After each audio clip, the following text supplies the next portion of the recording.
بسم اللہ الرحمن الرحیم۔ السلام علیکم ناظرین، گھر کا ڈاکٹر میں خوش آمدید کہتے ہیں۔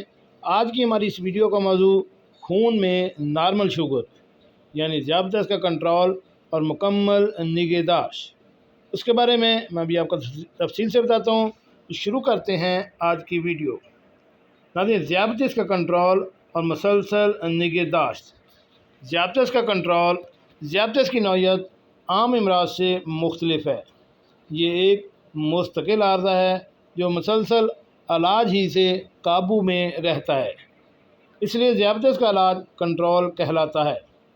اگر علاج جزوی یا مکمل طور پر چھوڑ دیا جائے تو مرض بے قابو ہو جاتا ہے اور مرض کی علامات پھر سے نمودار ہو جاتی ہیں۔ اگر مرض زیادہ عرصے تک بے قابو رہے تو اس سے پیدا ہونے والی پیچیدگیوں کے امکانات بھی بڑھ جاتے ہیں۔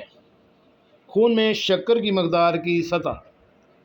ذیابیطس کے کنٹرول سے مراد مریض کے خون میں شکر کی مقدار کی سطح معمول یا اس سے قریب تر رکھنا ہے۔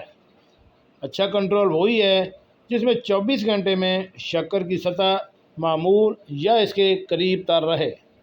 چنانچہ کنٹرول جانچنے کا سب سے بڑا اور اہم پیمانہ خون میں شکر کی مقدار ہے۔ خون میں شکر کی مندرجہ ذیل اچھے کنٹرول کی نشاندہی کرتی ہے۔ نمبر 1 پہ ہے کہ بغیر ناشتہ نہار منہ یا کھانے سے پہلے 80 سے 120 ملی گرام۔ نمبر 2 پہ ہے کہ ناشتہ یا کھانے کے 2 گھنٹے بعد 100 سے 160 ملی گرام۔ اس میں جو خاص نوٹ اور احتیاط ہے کہ امریکن ڈیابیٹیز ایسوسی ایشن کے مطابق نہار منہ خون میں شکر کی مقدار 100 mg یعنی 100 ملی گرام سے کم ہونی چاہیے۔ ورلڈ ہیلتھ آرگنائزیشن جسے WHO بھی کہتے ہیں کے مطابق نہار منہ خون میں شکر کی مقدار 110 ملی گرام سے کم ہونی چاہیے۔ جی ناظرین، کیسے لگی آج کی ہماری معلوماتی ویڈیو؟ ہمارے چینل گھر کا ڈاکٹر کو سبسکرائب کریں اور ساتھ بیل آئیکن کا بٹن بھی پریس کر دیں۔ ملتے ہیں ایک نئی ویڈیو کے ساتھ۔ السلام علیکم۔